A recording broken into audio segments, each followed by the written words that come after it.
technology provides a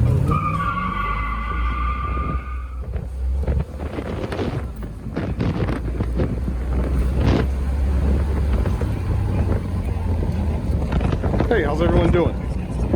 Look what I just picked up here. 1984 Corvette. It's a 350 with the Crossfire injection. It doesn't make a lot of horsepower at all, but it's a nice little cruising car. And actually the air conditioning works in it, so that's pretty cool. Well, I got it a couple days ago. Bought it out of I bought it out of East Haven, Connecticut. Paid $1,700 for it. It does have a few problems with it, so obviously there's going to be a repair car here. Lots of videos on this. But yeah, overall it's pretty clean. Not bad. It has Goodyear tires on them. ZR 16 tires. They have flat spots on them because it's been sitting for a while. Hopefully that'll go away. A little damage on here. No big deal. I don't mind. Paint overall's in decent shape. Has bumps and scratches on it. I'll tell you why in a second why I only got it for $1,700. Here we go. Yeah, it's a good looking car.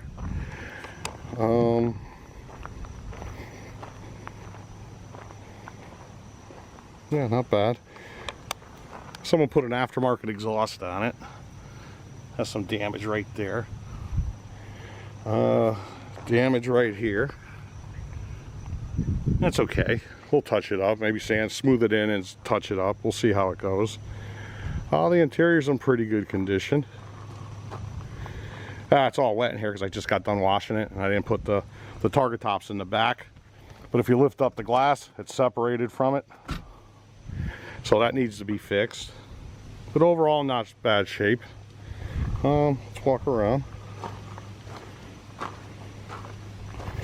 This needs to be fixed. I don't know if that's an adjustment or do I need a new motor. I'm not sure yet. It does light up though. We'll go on the interior.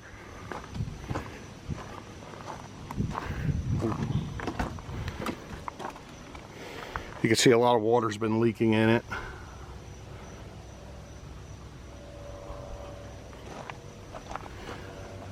So I'm in the process of giving it a good cleaning.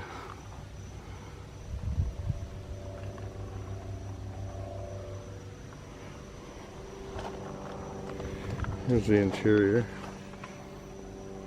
The CD player actually works, although that's probably out of a newer Chevy right there, that stereo. Has 97,000 miles on it. Air conditioning's ice cold. Here we go. Alright. Yeah, let's pop the hood on this thing.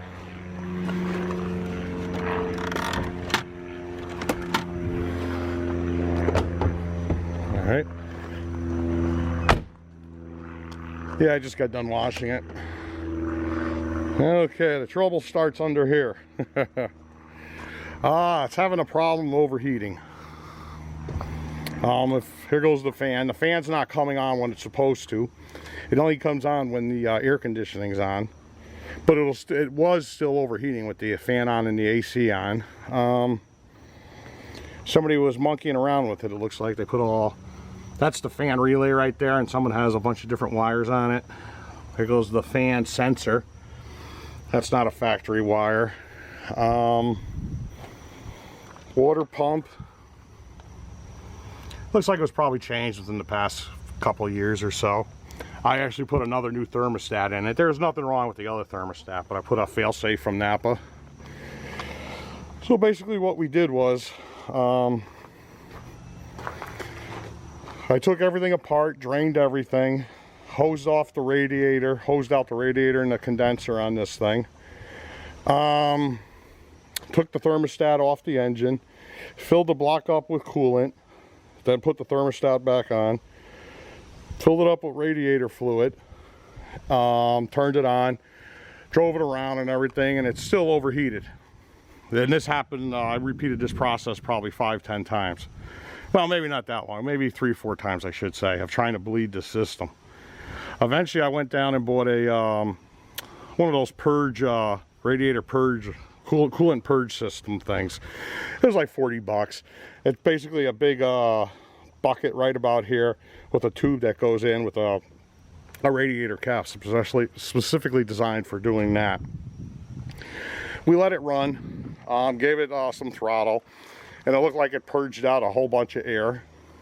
And yeah, and that was it. Then you put a stick into the system so it doesn't put any drain out or let air into it. You pull it off, you put your cap on. I drove it around my neighborhood for like a good hour last night. I couldn't get it to overheat. Then again, the car's not registered, so I can't go too far.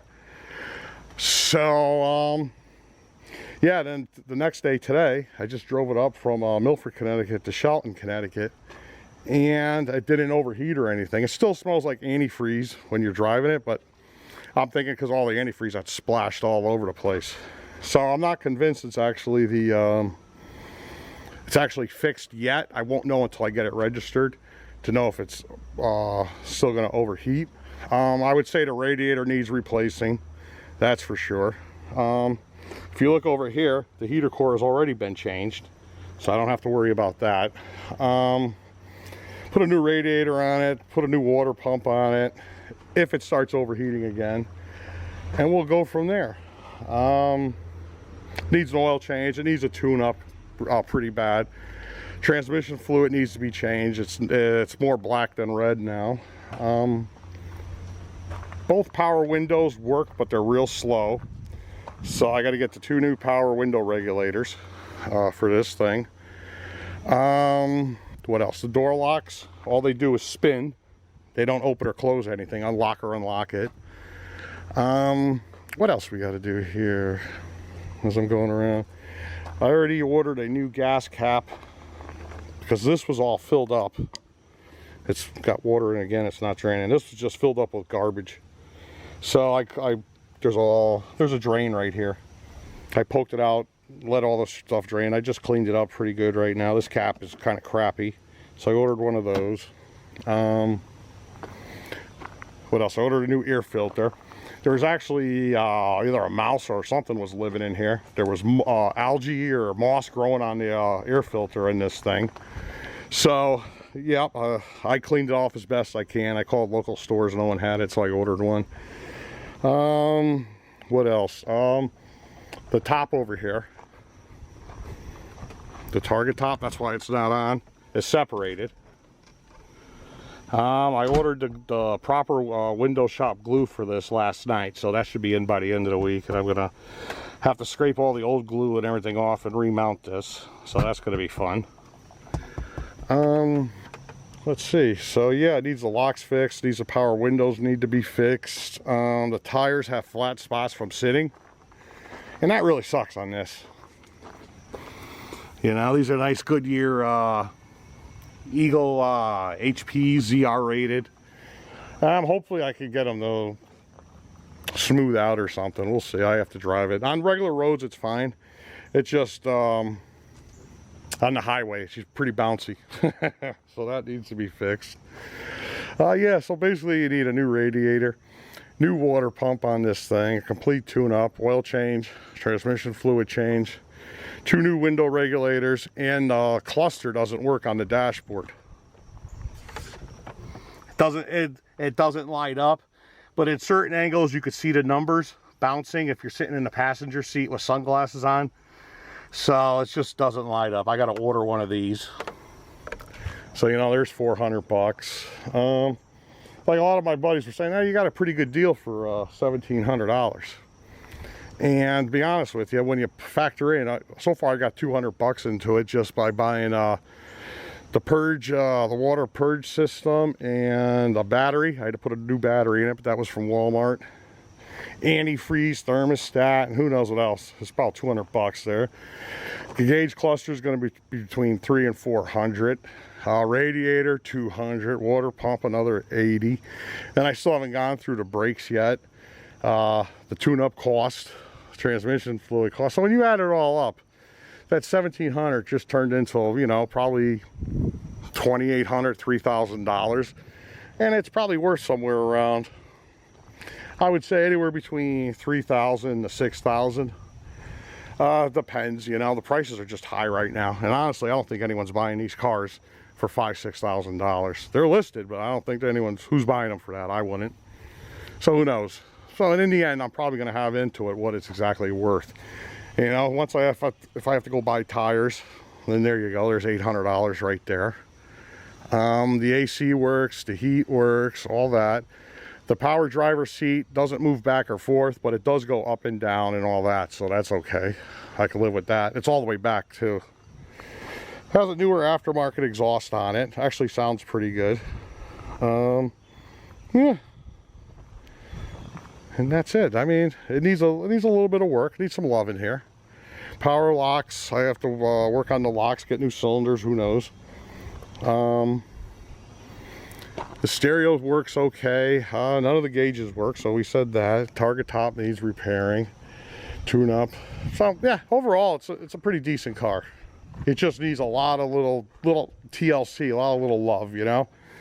The fog lights on this, someone has them all wired in, and every time I hit a bump or put them on, they start flashing like it's a police siren or police lights, wigwags. So I have to figure out what's going on with that.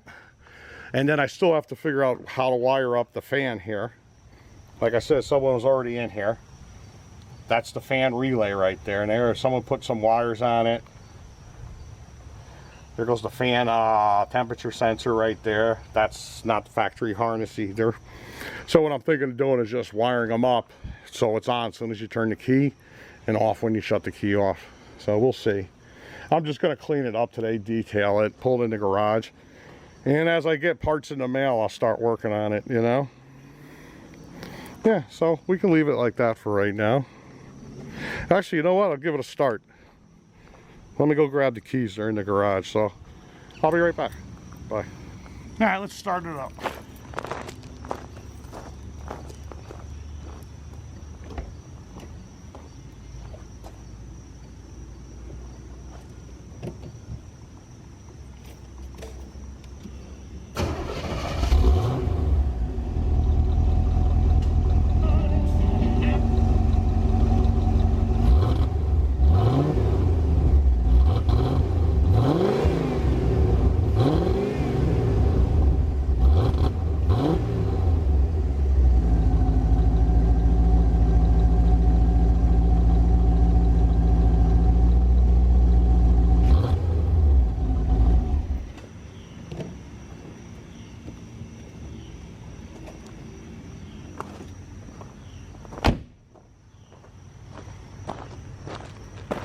All right, so that's her running.